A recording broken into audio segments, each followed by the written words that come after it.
Spider-Man Part 4, The Echo 6 months. 6 months since the sky had torn open. New York, a city defined by its resilience, was healing. Scaffolding and construction cranes were the new monuments, standing as testaments to a shared trauma and a stubborn refusal to bow. For Peter Parker, the healing was more complicated. The war was over, but the weapon remained. His life had become a symphony of predictive data. The integrated symbiote, no longer a hostile voice but a seamless extension of his will, had become the ultimate co-pilot. They were a single entity, referred to in the quiet of his own mind as we didn't stop crimes anymore. We prevented them. Cardiac arrest, male, 67, southeast corner of 5th and 57th, the symbiote would inform him.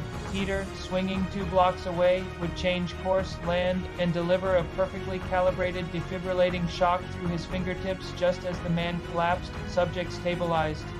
Structural flaw detected, C-train tunnel, 72nd Street, micro rivets at 87% stress capacity, probability of collapse in 72 hours, 41%. Minutes later, Peter would be in the tunnel, using the nanites to spin a web of carbon silicate reinforcement, a secret repair no one would ever know about. He was no longer just a hero. He was the city's immune system, but this godlike omniscience came at a cost. The small, chaotic, beautiful details of human life were fading into the background noise of data streams. Sitting in a coffee shop with MJ, he found himself tracking 17 potential fender benders in a 3-block radius instead of listening to her story. The Peter Parker part of his life was becoming a ghost, a role he played with increasing difficulty. The first echo of the invasion sounded not like a bang, but a twisted scream. Reports trickled in of low-level thugs, the kind of guys he used to handle before breakfast, suddenly equipped with impossible technology. He arrived at a warehouse bus to find the Vulture, Adrian Toomes, encased not in his usual flight suit, but in a horrific fusion of metal and pulsing, sinewy biomass. The wings flapped with living muscle, and the talons dripped a techno-organic acid that dissolved concrete. Energy signature confirmed, the symbiote stated grimly as they dodged a volley of razor-sharp feathers. It is the Scourge, corrupted, unstable. Peter defeated Toomes, but not by force. He had to perform molecular surgery mid-air, his nanites flowing onto the new wings, rewriting the corrupted code, and forcing the alien biology into dormancy. He left a terrified, powerless Toomes webbed up for the police, the grotesque suit now inert. This wasn't a crime. It was a disease. Soon, the disease spread. A new figure emerged from the underworld, calling themselves the Architect. They didn't appear in person, but their message hijacked every screen in Times Square. The figure was cloaked, their voice a distorted synthesizer, but their words were chillingly clear. Citizens of New York, you were tested, and you were found wanting.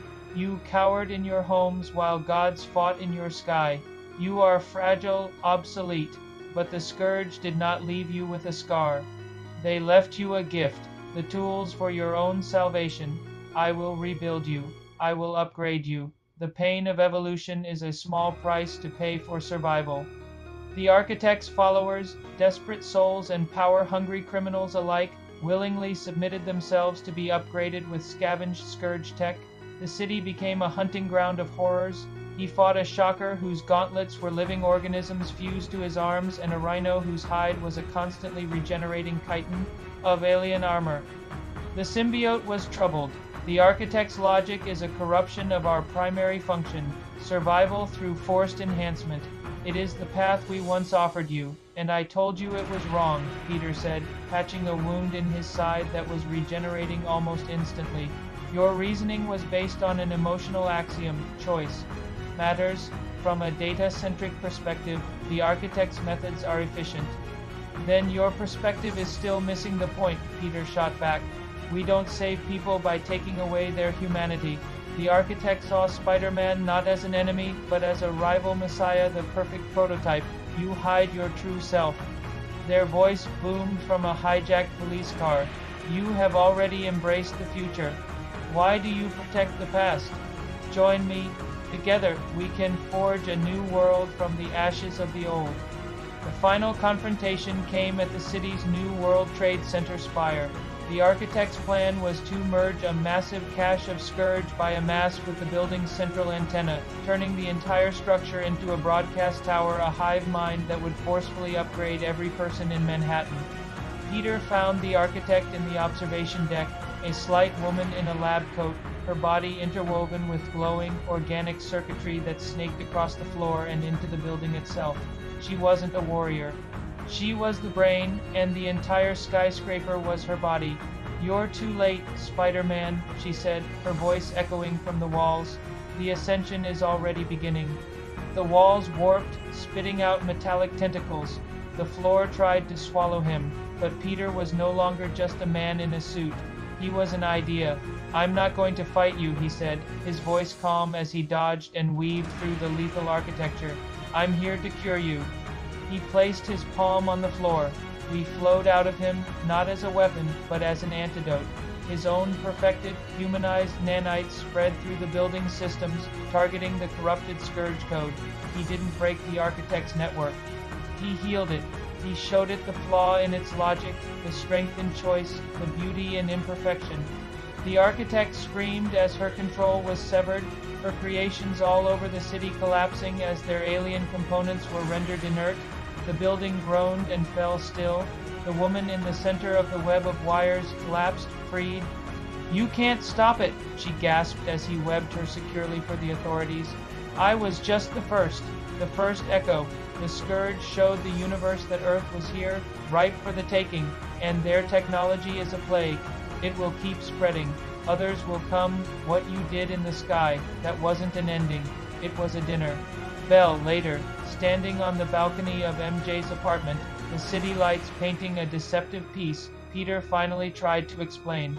"I'm not the same person I was," he said, the words feeling heavy and inadequate. "I know, Peter," MJ said softly, her hand finding his. "I see it. You're distant, like you're listening to something no one else can hear." He wanted to deny it, but he couldn't. Instead, he held up his hand, and the nanites responded to a gentle command.